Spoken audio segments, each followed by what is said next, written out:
मैं समझता हूँ कश्मीर के इतिहास में बहुत कम ऐसी घटना आपको देखने को मिलेगी जहाँ पे टूरिस्ट को इस तरह से टारगेट करके उनको मारा गया। ये भी बात सामने आ रही है कि धर्म पूछ के मारा गया। इसका मतलब उन आतंकवादियों का मकसद देश में आतंक और दहशत फैलाना तो है ही, लेकिन वो लोग कश्मीरियों के भी खिलाफ हैं, क्योंकि जब टूरिस्ट टारगेट होंगे तो कश्मीरियों का रोजगार छिनेगा। जब धर्म पूछ के मारने की घटना होगी तो दो धर्मों के बीच में नफरत फैलाने का काम होगा।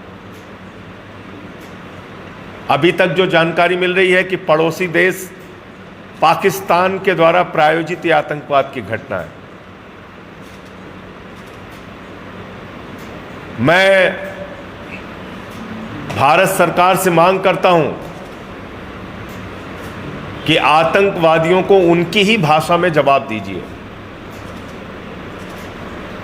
जिस तरह से उन्होंने हमारे निहत्थे निर्दोष लोगों को मारा है, उनको उन्हीं की भाषा में जवाब देना चाहिए। कल से मैं देख रहा हूं कि वहां पर स्थानीय लोगों का भी विरोध शुरू हो गया है।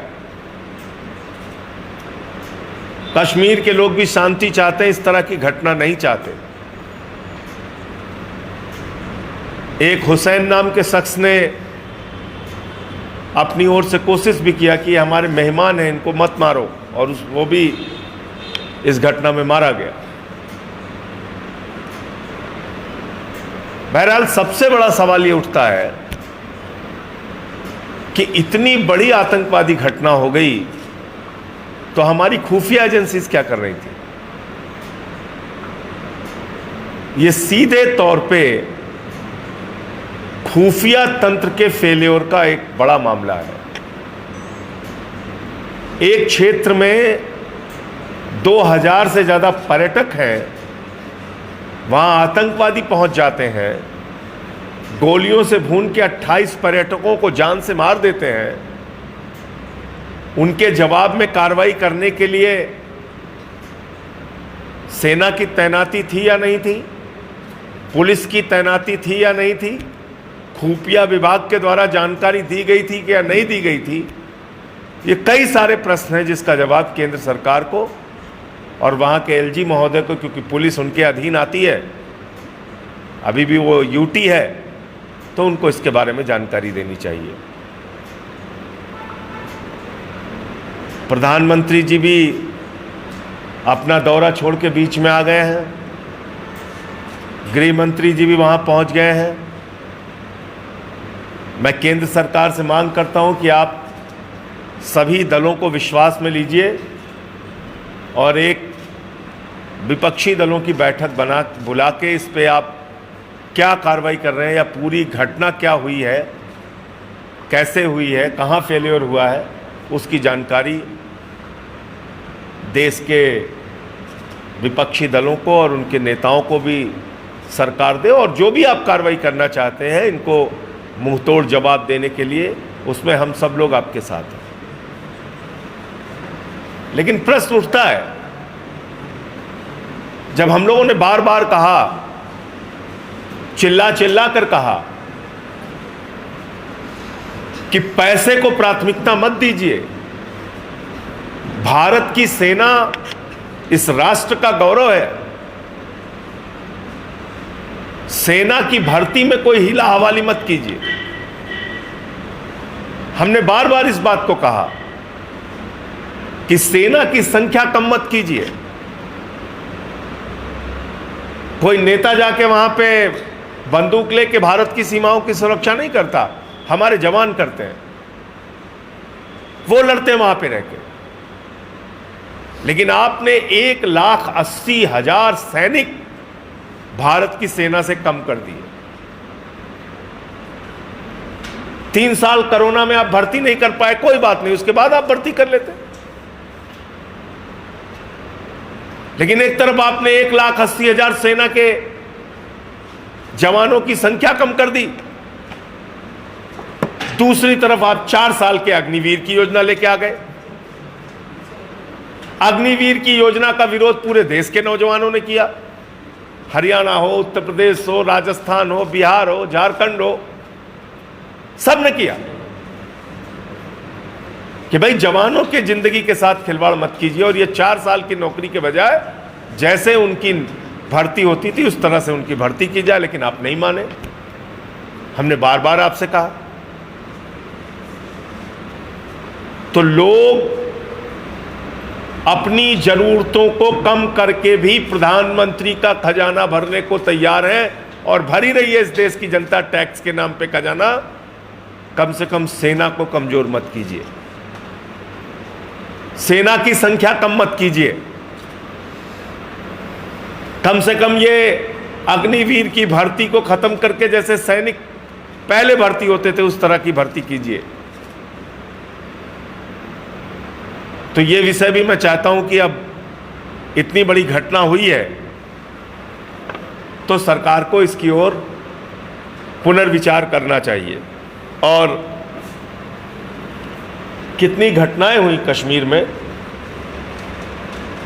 वो मैं एक एक करके आपके सामने बताना चाहूँगा। 2016 में उरी में घटना हुई जिसमें हमारे सेना के 19 जवान मारे गए। 2016 में नागरोटा में घटना हुई और उसमें हमारे सेना के 7 जवान मारे गए। 16 में ही पैम्पोर में आतंकवादी घटना हुई, 8 सीआरपीएफ के जवान मारे गए।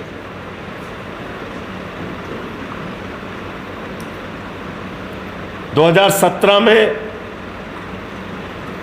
सुंजवान जम्मू में आर्मी कैंप के ऊपर अटैक हुआ, 6 सैनिक मारे गए, 1 नागरिक मारा गया, 3 आतंकवादी मारे गए। 2000 उरी की घटना में भी 4 आतंकवादी मारे गए थे और नागरोटा की घटना में भी 3 आतंकवादी मारे गए थे।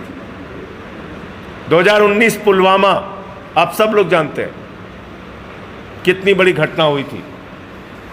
350 किलो आरडीएक्स हिंदुस्तान की धरती पे लाके हमारे जवानों के काफिले पे हमला किया गया और 40 जवान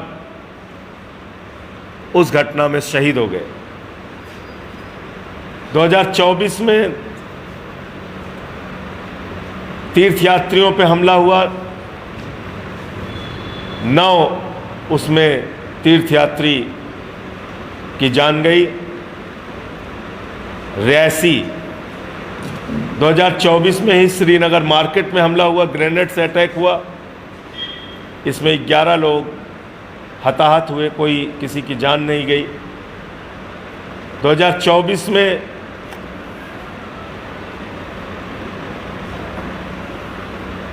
रामबन में माइग्रेंट वर्कर जो होते हैं उनको 7 लोगों को मार दिया गया। 2024 में ही जम्मू के अंदर हमला हुआ, उसमें 9 लोगों की जान गई। 2024 में श्रीनगर में हमला हुआ, उसमें 2 लोग इंजर्ड हुए। तो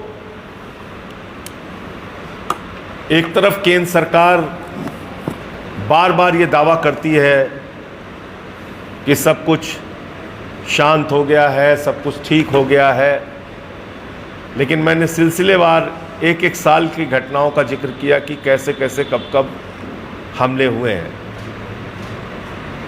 इससे भी ज़्यादा दुख की बात यह है कि पूरा देश इस घटना की निंदा, आलोचना, भर्त्सना करने में, गुस्से में, नाराजगी में, दुख में डूबा हुआ है। देश के लोग मांग कर रहे हैं कि जल्द से जल्द उन आतंकवादियों पे कार्रवाई होनी चाहिए। और बीजेपी वाले क्या कर रहे हैं? कार्टून बना रहे हैं। एक महिला, एक बेबस महिला जो अपने पति की लाश के पास बैठी हुई है, उसका कार्टून बना रहे हैं और उस पर लिख रहे हैं धर्म पूछा जाति नहीं। यह आपकी मानसिकता है? अरे धर्म पूछा जाति नहीं, धर्म पूछ के लोगों को मारा, ये तो पूरे देश में मीडिया के जरिए और जो लोग थे उनके बयान के जरिए आ गया। और इसके समर्थन में एक भी व्यक्ति नहीं है। उन आतंकवादियों का मकसद धर्म के नाम पे झगड़ा कराना है, देश को तोड़ना है। ये हम बार बार कह रहे हैं, उनके खिलाफ कार्रवाई की मांग कर रहे हैं। और भाजपाई कार्टून बना रहे हैं, कार्टून बना रहे हैं उस महिला की जो अपने पति के पास बैठ के रो रही है, बिलख रही है, उनकी लाश के पास बैठ के रो रही है, बिलख रही है। तो ये कहीं ना कहीं बीजेपी की मानसिकता को उजागर करता है।